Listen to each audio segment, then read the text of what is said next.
Let's get a quick look at some top stories we're following for you this morning.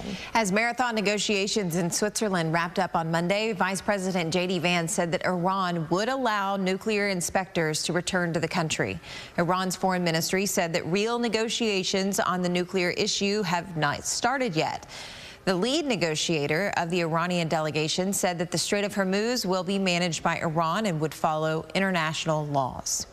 Music mogul Clive Davis has died. Davis' golden ear is credited with finding and promoting some of music's most famous names like Whitney Houston, Bruce Springsteen, and Janis Joplin. He's also credited with revitalizing other famous acts, including Rod Stewart, Aretha Franklin, and Carlos Santana. And Davis died Monday in New York. And he's survived by his 2 ex-wives and 4 children. He was 94 years old. On Sunday, multiple people were arrested near D.C.'s Reflecting Pool. President Donald Trump claiming that vandals are targeting his new renovation project without presenting any evidence. Last week, the pool turned bright green from an apparent algae bloom, and in some places, a new coating started to peel. The issues started just days after the president celebrated the completion of a multi-million-dollar resurfacing project. The stone pool was drained, coated in a sealant that the president said was the color of the American flag, blue. It is a Barbie world. The United States Postal Service is unveiling brand new Barbie collector stamps now. So the 10 new stamps will showcase Barbie and 10 different careers. The stamps will be unveiled this July at the National Barbie Doll Collectors Convention in Austin, Texas. Good news for shoppers. Amazon Prime Day kicks off today. It'll run through June 26th, allowing shoppers to sink into 4 days of deals. It's only the second time Amazon has opted to run the shopping event for that long. While not every deal requires an Amazon Prime membership, most do. That discount typically applies to products like electronics, home goods, and kitchen appliances.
Welcome back. As North Texas prepares to roll out the red carpet for soccer fans, our Robbie Owens takes us to Dallas's Deep Ellum neighborhood, where there is a colorful welcome for those that are looking for a lot of FIFA fun.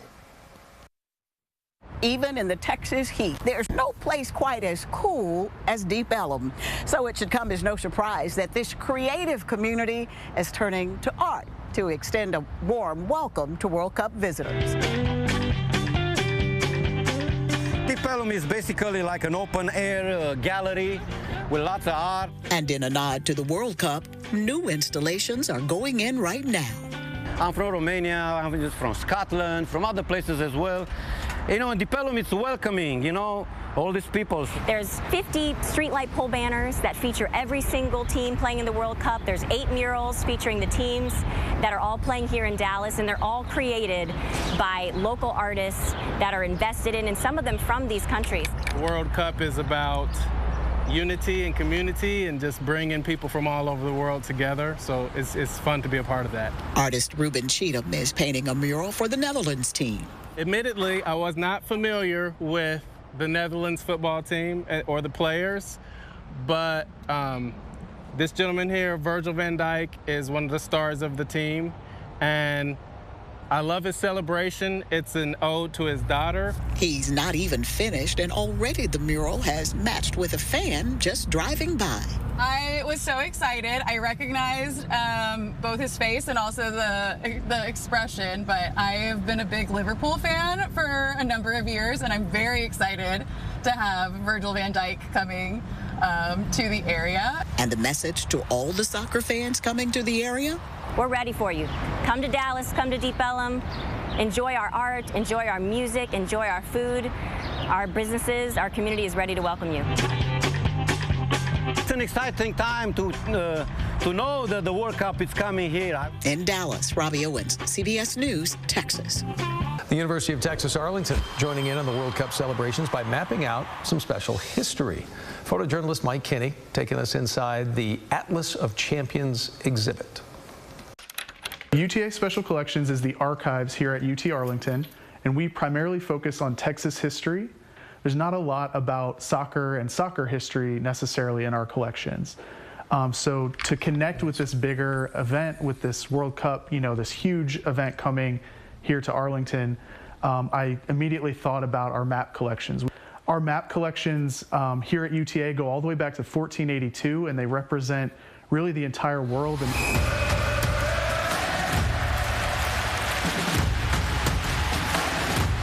We pulled together maps from our collections to represent each country playing in the World Cup as a way to feature our collection, but also connect with this bigger event that's going on here. The exhibit is structured around the World Cup's group stage. So for example, like Mexico's in Group A, the US is in Group D, so on and so forth. Cartography, the art of making maps, stretches back thousands of years, and we've got amazing examples from the last 500 or so years of the cartographic history. Our Spain map is actually the oldest map that we have displayed in this exhibit. It's from 1513, and you can see the older woodcut style there. It's just really, really cool how he stylizes the coastlines and then the mountain ranges, I think. Group G has some of my favorite maps in the full exhibit here. One, we've got just beautiful examples of cartography going back into the 1500s, but also up into the 1800s here.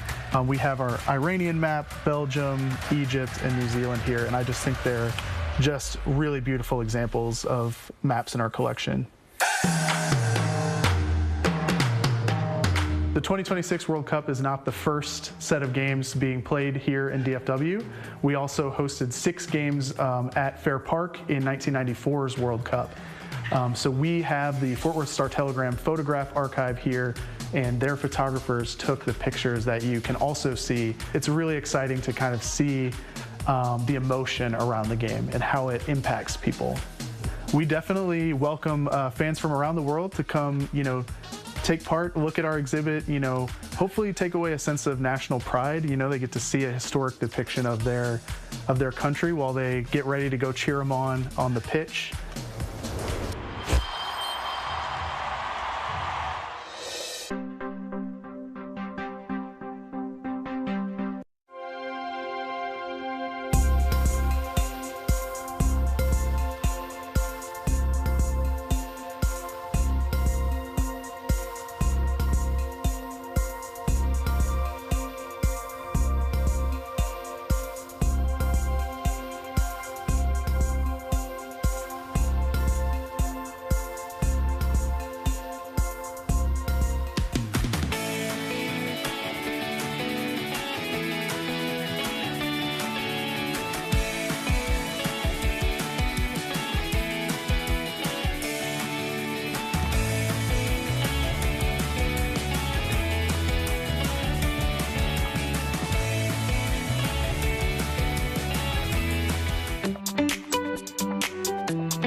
Let's go ahead and check in with the desk now and get over to assignment editor Danica Hill, who's live for us this morning in our newsroom. Danica, a criminal trial for a case that we've been following now for months. It starts today, so tell us more about this. Yeah, that's right. The jury is set, and the criminal trial for the Johnson County Sheriff Adam King is set to begin today. So here's some of the details that we know. Yesterday, I told you when jury selection began, and we do know that a panel of 12 jurors and one alternate was selected yesterday in the trial at the Justice Center in Cleburne. Now, King is accused of retaliating against a female employee who filed a human resource complaint against him for sexual harassment.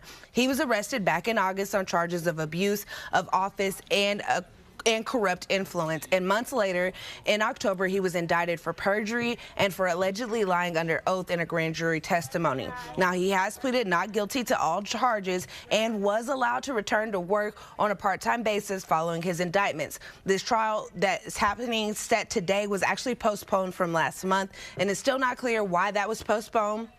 But we do know that the same week that the trial was set to begin, King fired his chief deputy, James Salter, for alleged policy violations.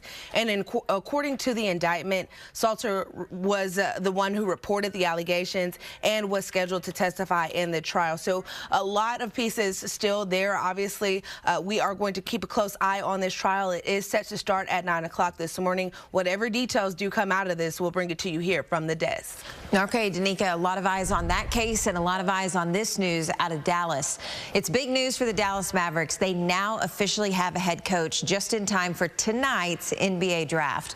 So Lacey Beasley joins us live from the American Airlines Center. Lacey, this completes what has been a months-long search.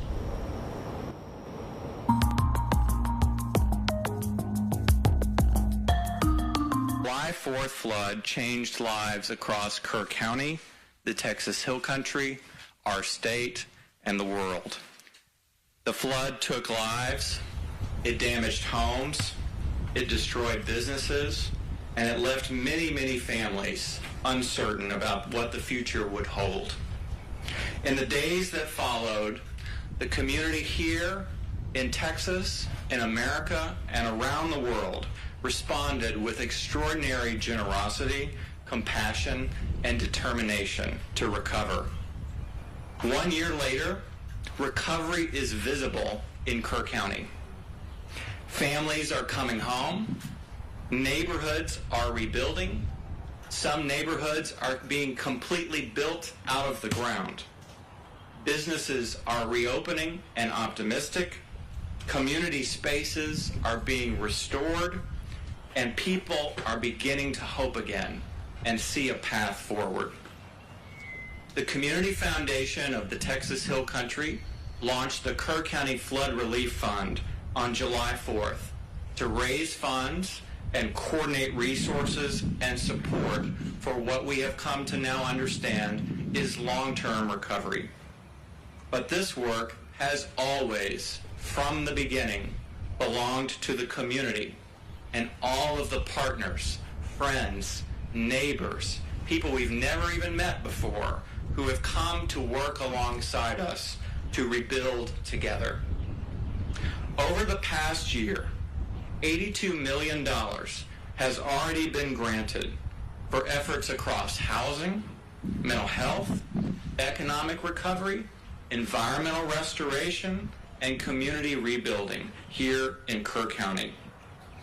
Housing has been our single largest investment because housing is the foundation upon which every other aspect of recovery depends. When people have safe and a stable place to live, they can return to work.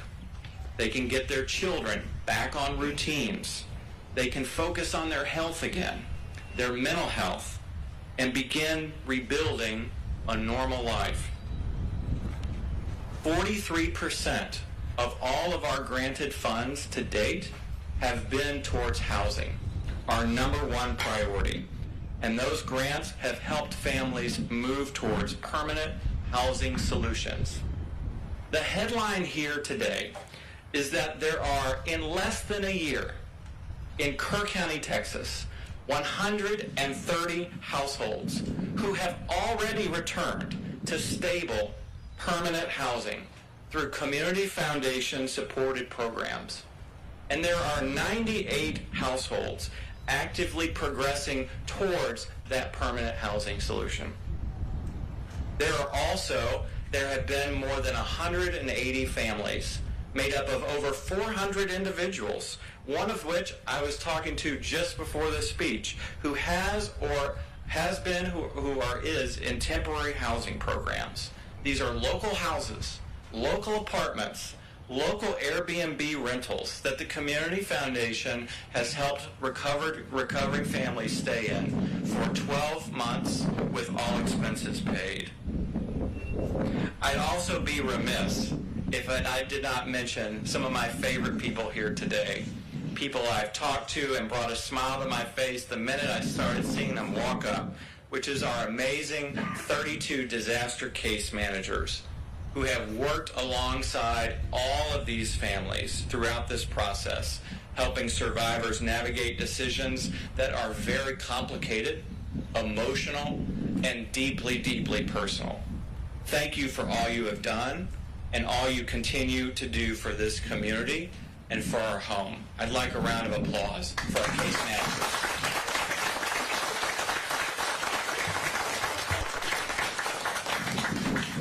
What we have learned in less than a year of disaster recovery is that recovery works best when communities create multiple pathways home and give families the support they need to choose a housing solution that works for them.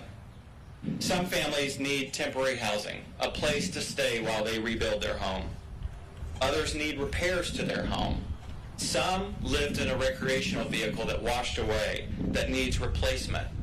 Some people live in mobile homes or modular homes that need repair or replacement. There are some families whose home was completely destroyed and they cannot rebuild or do not want to rebuild where they were. Down payment assistance is a solution for those families to help overcome financial barriers that stood between where they were and the recovery they wanted to see. The story we are sharing today is not about a single housing program. It is about a coordinated system of recovery that the Community Foundation has designed that is survivor and family-centric. We have helped families move forward despite any circumstance to get the recovery that they need and deserve. One of the things I have learned over the past year is that disaster recovery is both a human condition and an economic condition that we are all experiencing. All of us here today, we are experiencing it together. Most importantly, I want to raise up for everyone here that when we talk about numbers or households, ultimately we're talking about people. They are our neighbors. They are our friends and family. And they are rebuilding their lives, which takes daily practice and daily fortitude. Today, you will hear from several of our amazing grantee partners who have helped make all of this work possible. First, I'm pleased to introduce Jake Eichhoff, Construction Manager for Habitat for Humanity, Kerr County. Jake.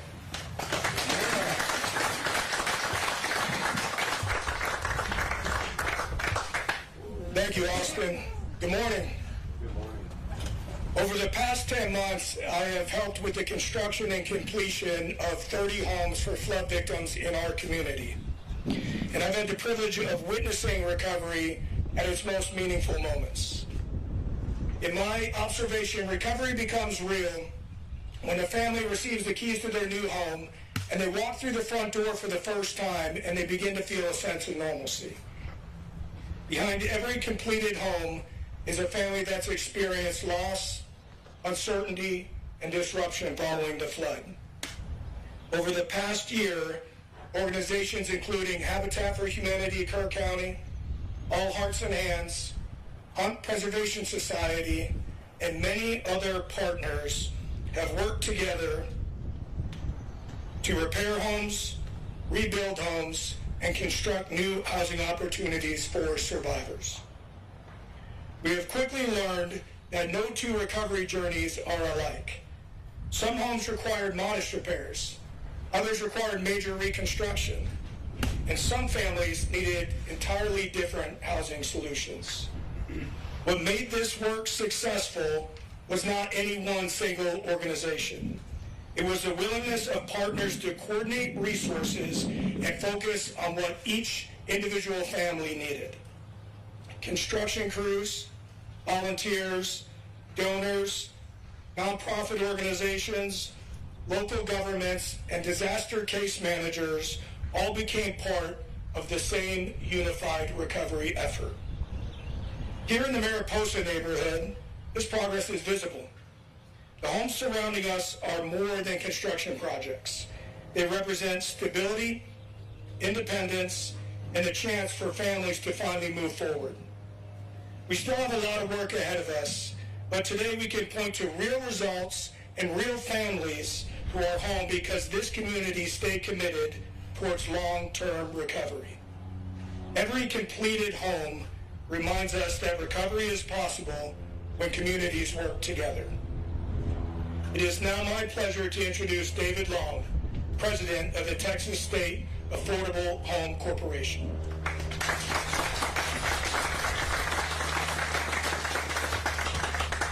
Well, good morning, everyone. Again, thank you very much for the opportunity to be here. We really appreciate the chance to be a partner.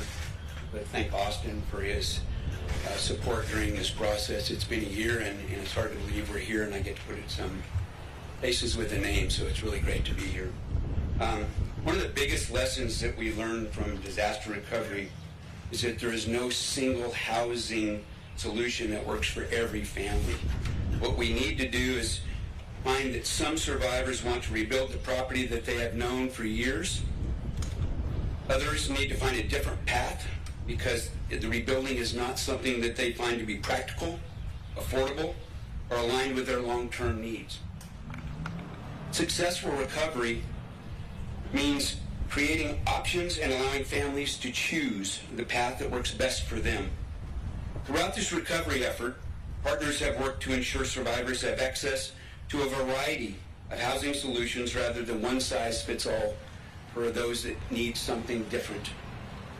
Those solutions have included home repairs, rebuilding programs, temporary housing assistance, RV replacement, mobile home replacement, and down payment assistance for those qualifying families. At the Texas State Affordable Housing Corporation, we have been proud to help support pathways to home ownership for flood survivors who need a new beginning. And believe me, there's a lot of families that needed a new beginning.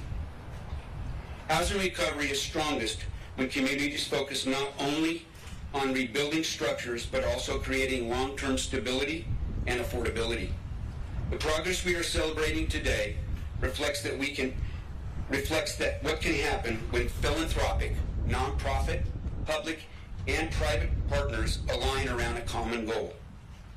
Families have more options, more households are returning to permanent housing, and more people are regaining the ability to plan for the future. Recovery remains ongoing, but the momentum that we have today is both encouraging and meaningful. It demonstrates that coordinated recovery works and that communities can rebuild when they work together. I am again honored to be here, very appreciative of the opportunity to work in Kerrville and be a part of the process that's going on. And with that, I'd like to welcome Austin back to the stage for some closing remarks. Thank you.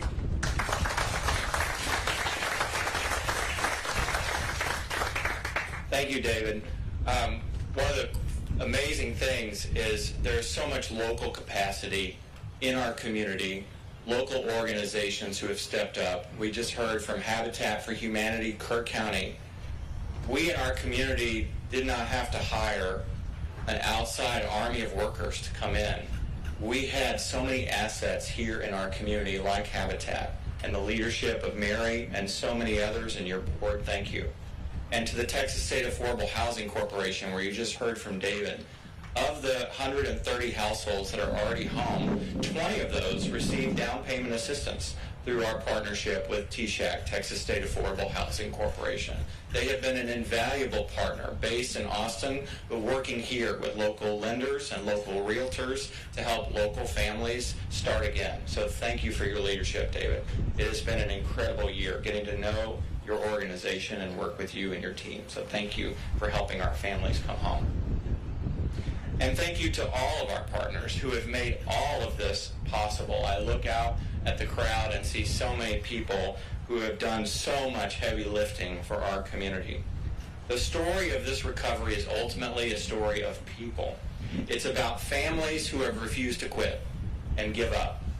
It is about case managers, many of whom who are here today, who have stood alongside survivors every single day.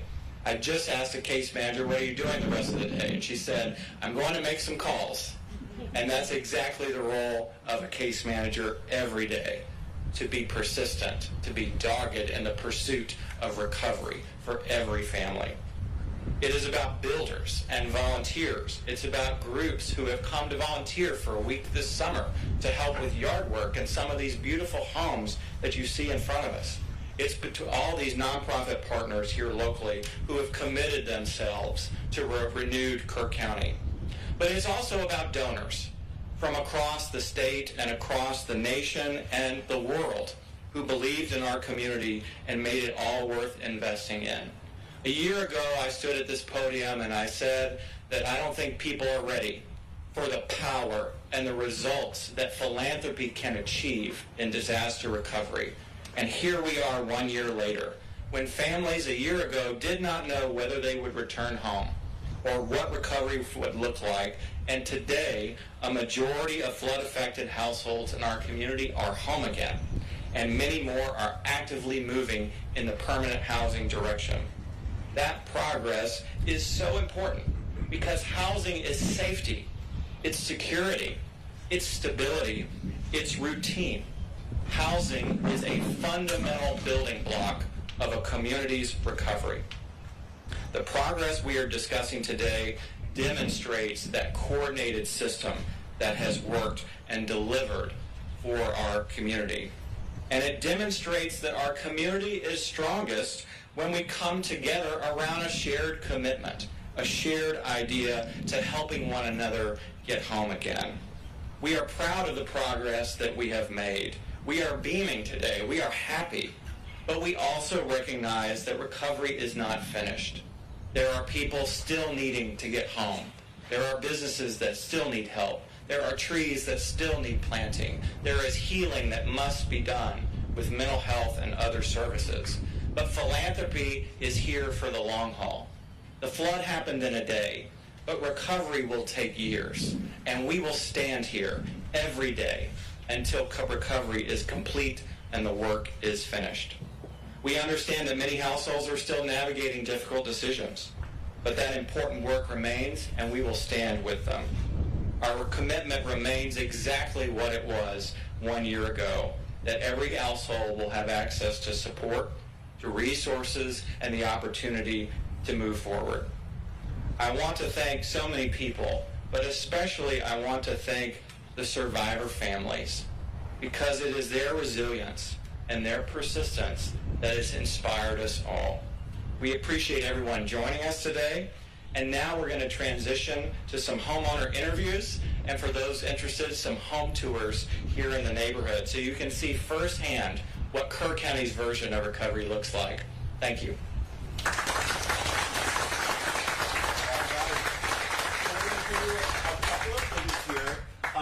Like Austin mentioned, we will go on some home tours. Those will be in 1806, which is down that way, and right behind me, 1812, and we'll get to that. First, Austin, Jay, and David, we're going to do some posed photos. Then we'll break for a little bit of interviews, and then we'll go do the home tours. So, just a little housekeeping. Thank you. Austin, Jay, we're going to photo really quick. And we're going to have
Alright, y'all, so they just finished their photo.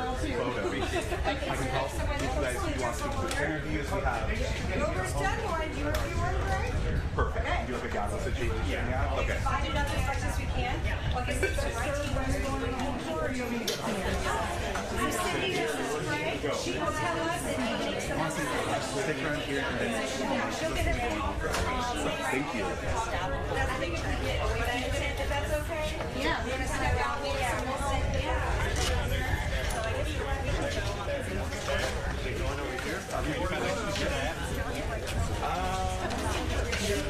John.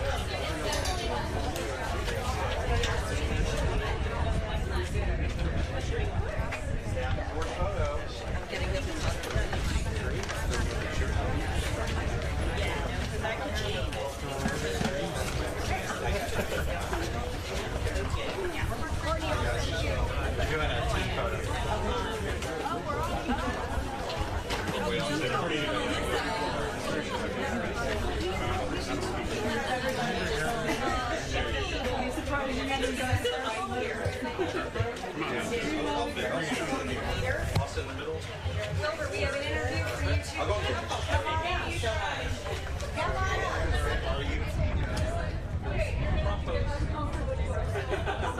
A little bit in there. Perfect.